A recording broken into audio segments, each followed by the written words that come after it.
Hello there. Thank you so much for joining us. This is News Channel Nebraska.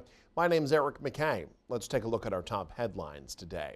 Day 2 of the government shutdown, thousands of federal workers staying home, which reduces services for Americans. Amy Kiley has more on the other potential ramifications of this budget impasse. Congress's first role is to make sure the government operates. We need to reopen the government. Leaders of both parties say the government shutdown is bad for the country, but they don't agree on how to fix it.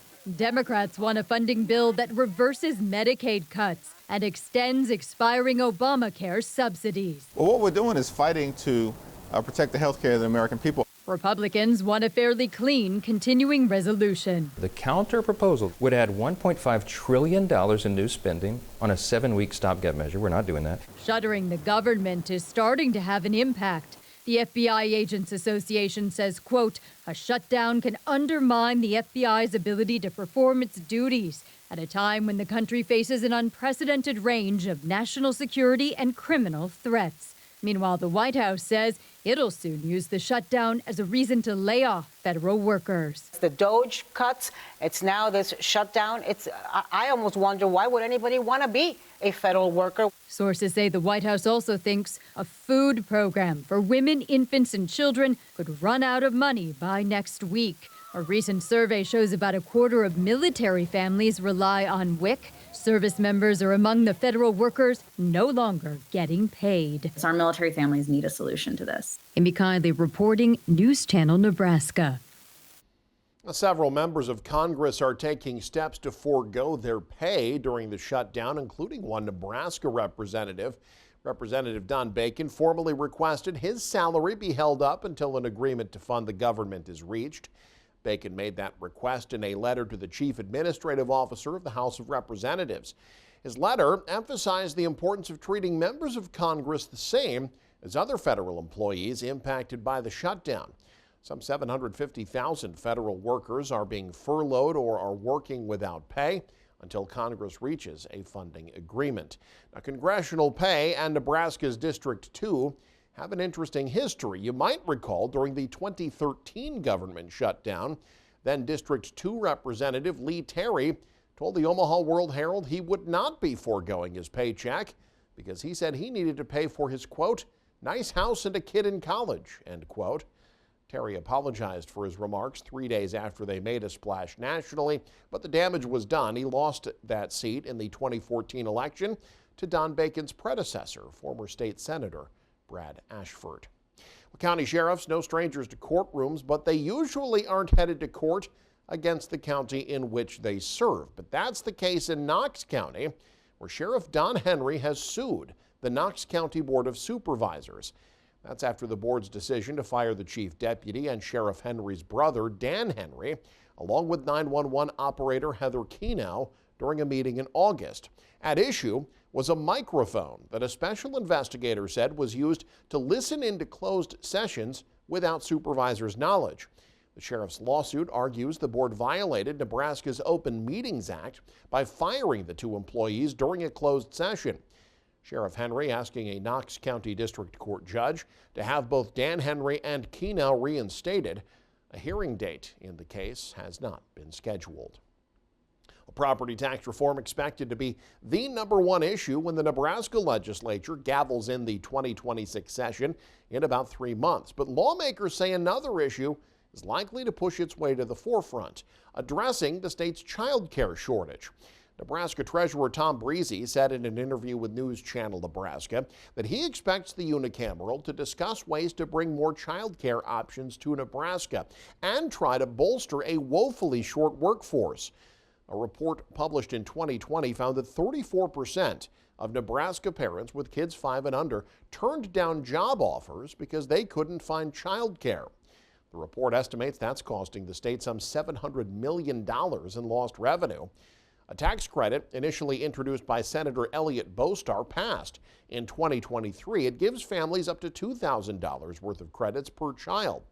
Breezy said there will likely be a push to expand that credit, but that might be a tough sell in the current financial climate.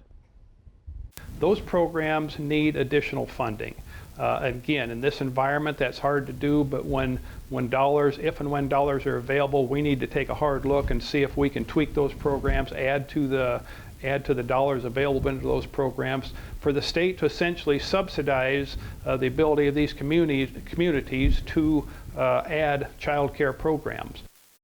Breezy said he'd like to see the burden on child care providers eased by reducing the number of daycare workers required per child, an effort to retain workers in an industry that experienced a 45% turnover rate during the pandemic.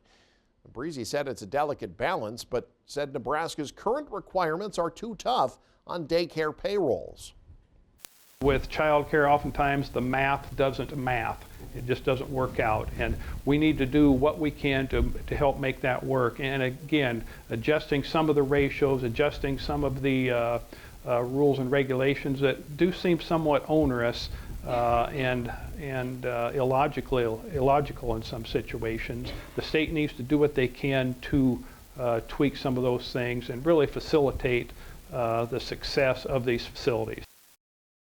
During Breezy's time as state senator, the Albion native introduced a bill that would have directed over $100 million in American Rescue Plan Act funds to recruit and retain child care workers, but the bill didn't pass.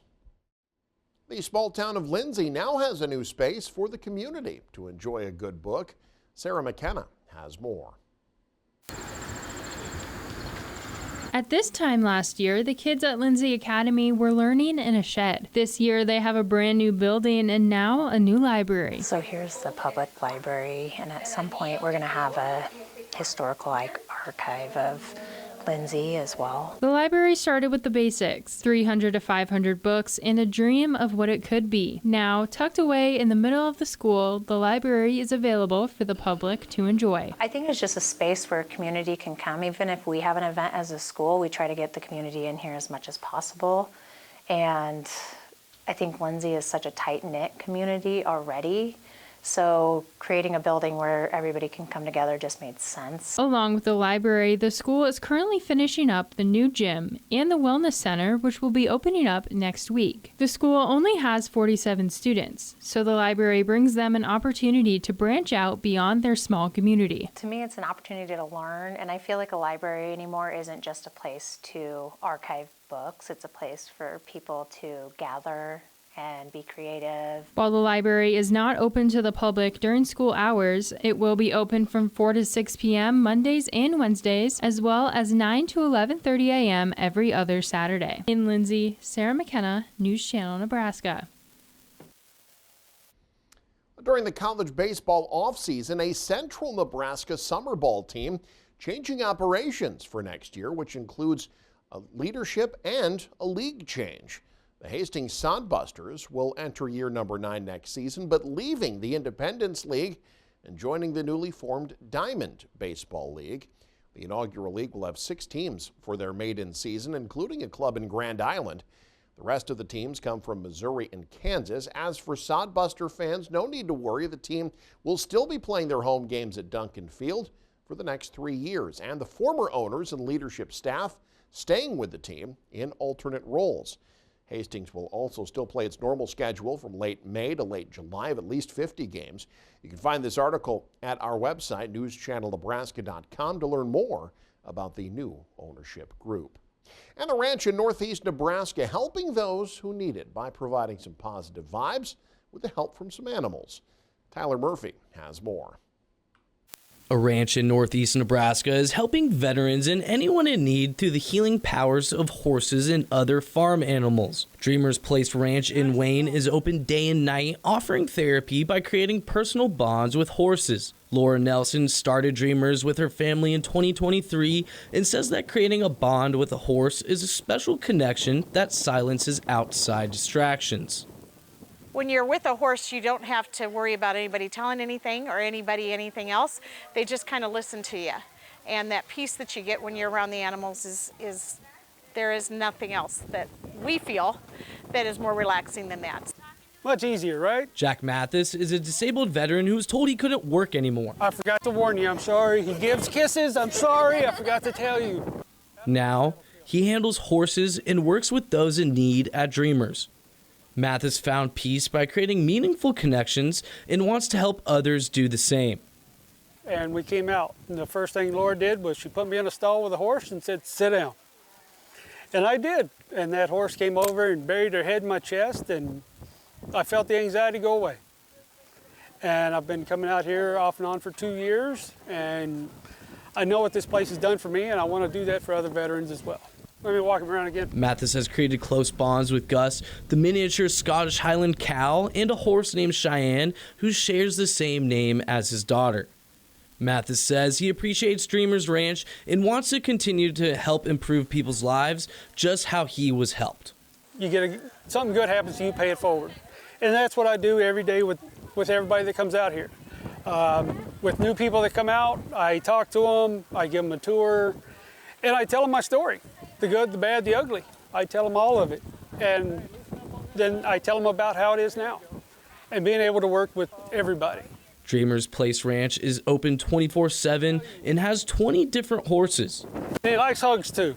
In Wayne, Tyler Murphy, News Channel Nebraska. And you can stay up to date with the very latest by following us online. Head to newschannelnebraska.com, click on the News tab there. You can also follow us on X, like us on Facebook and Instagram as well. Thanks for joining us. Have a great day. This is News Channel Nebraska.